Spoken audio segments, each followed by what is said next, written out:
Hi.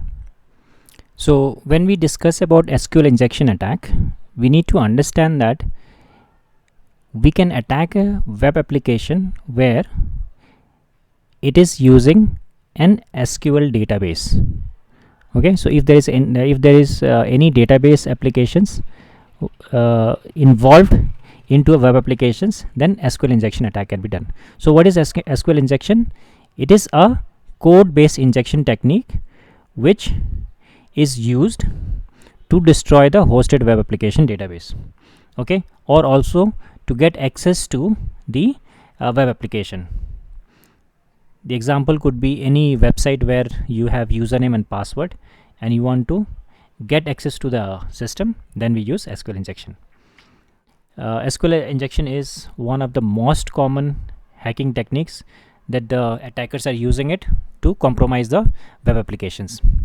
Okay, so in SQL injection what we do is we put a malicious code, okay, so that the SQL statement can be compromised, and whatever data that we want to retrieve it, we can do it, or whatever manipulations we want to do with the database, we can do that. Okay, the basic system, the simple example could be this. So this is a select statement. Select statement basically means to we are using to retrieve some informations from a particular table. So here we have a table called users. So select is a keyword, from is a keyword, where is a keyword. Okay, so it is saying select asterisk. It means that all the columns from means from where. So we give a keyword called from, and the name of the table is users. Where, now the moment we get where, it means we are trying to put a filter.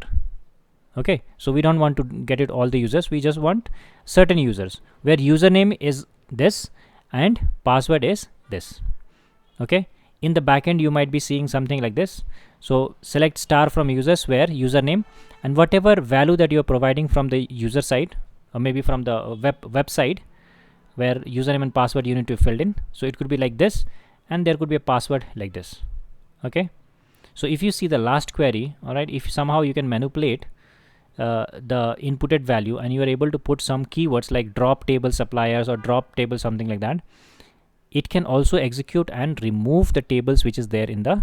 So it is always needs to understand that okay, SQL injection is a very powerful tool. To do the demonstration, I kept a local lab. So we'll just open the lab. So this is how it looks like. Here we have two values. Okay, so let's put some values. We just put called admin, and here could be something. Now when you click on sign in, definitely it's saying that no user found with the name.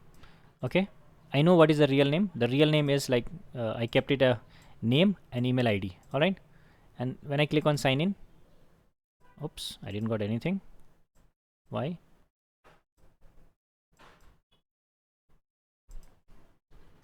Because it is ac.in.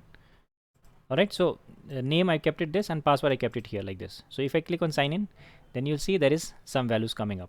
So that is the value that we know. So in case if we don't know this value, what we need to do is we need to compromise this section. Okay, in place of this inputted username and inputted password that we give, we need to compromise that.